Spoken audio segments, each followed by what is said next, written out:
we're off to the races. Got it up and running. This is one of those things in life where it starts out seeming really simple, but getting exact measurements to connect your pipe up is difficult, time consuming, and can be exhausting because you're working in my case, a very difficult position. I had to sit on top of the dryer, put my foot on the dryer, my foot on the water heater, and go up there to tape these seams. And these seams I could do by hand, and the seams down there I could do by hand, but I had to do these on foot up here. Just this one, I was able to fit 2 90-degree elbows, adjustable elbows, in from the outside at the vent hood. Now shopping for a vent hood was also difficult. I had to go to Menards and Home Depot. Menards had an excellently designed one. It was nice, like 5-gauge steel, powder coat black. It's great. But it only was like a 5-inch wide by 3 or like 2 3/4 inch opening, which comes out to like 15 cubic inches, I think. And Home Depot had one that was a little flimsier, but still black, and was larger, and it had like a 6x5 or a 6x4.5. So it was at least 20 cubic inch. So I went with that one so as not to cause restriction at any point. The restriction point in this duct run is going to be the vent hood. That will restrict flow. Is that a terrible, horrible nightmare? No. In this case, it's not that bad. It's not challenging the dryer at all. But it's just, unfortunately, it has a flap in it. And another aspect of this is you cannot have a screen to keep insects or rodents out.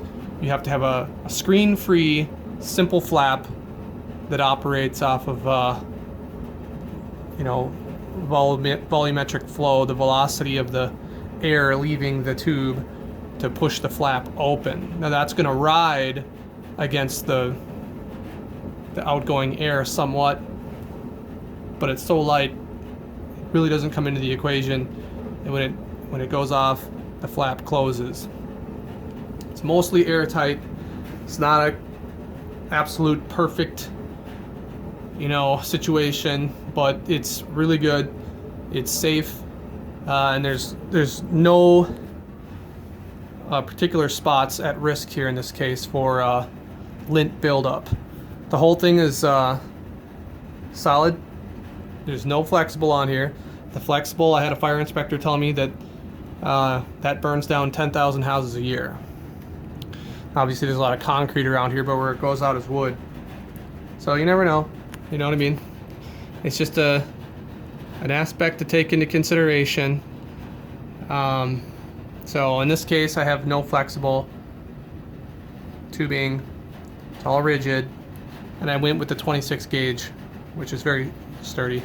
I'll be able to backfeed in from the vent hood a pipe cleaner sometime if I ever feel like it.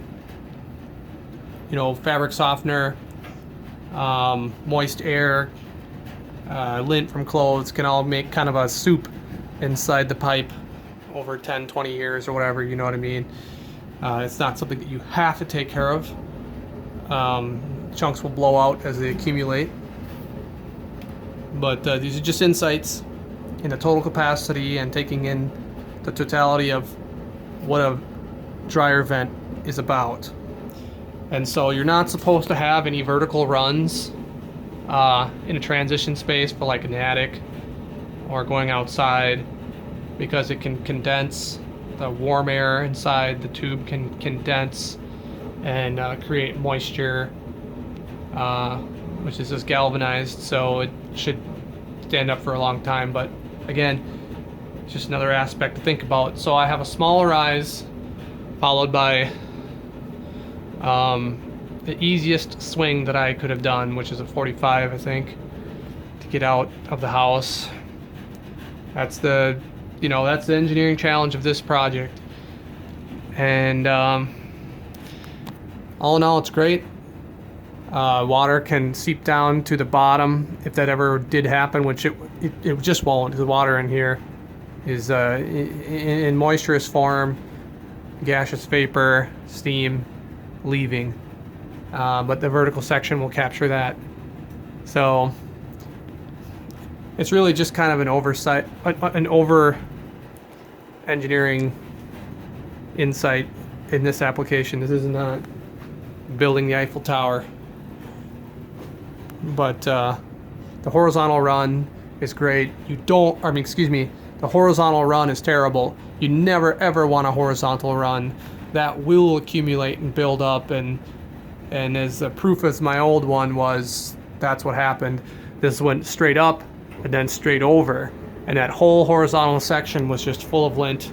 And this baby, this brand new, this thing has a lot of velocity. So I'm telling you, I don't personally use fabric softener, but people do in my dryer, and you know, it coats the inside of your pipe, and it's like a glue or sticky resin, and the lint's gonna get stuck to it. It's really kind of a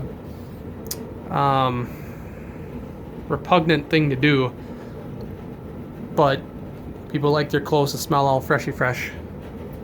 So, you know, this will guard against that. Any accumulations will be at an angle, and they'll be pushed up. They won't have a flat space to hang out and accumulate.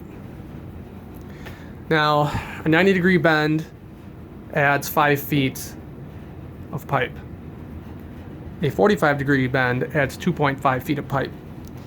So I'm gonna say here I have 2.5. I have 5 feet of turns, followed by probably, I'm gonna say this section's probably about 3 feet. This section's about a little over 4 feet, 7 to 8 feet of pipe, plus 5. So let's just say 12 to 13 feet of pipe. Before, my equivalent was about 20 feet of pipe. So I'm down to 12 or 13, maybe a little bit less, from 20, with 2 90s that I had in here. Because there was a 90 on the back, and there was a 90 there. So now we have a 45 and a 45, and that's just mostly straight. So I'm gonna guess with my little easy curve there, I'm gonna just make that another foot. So we're at 13 feet from 20 feet.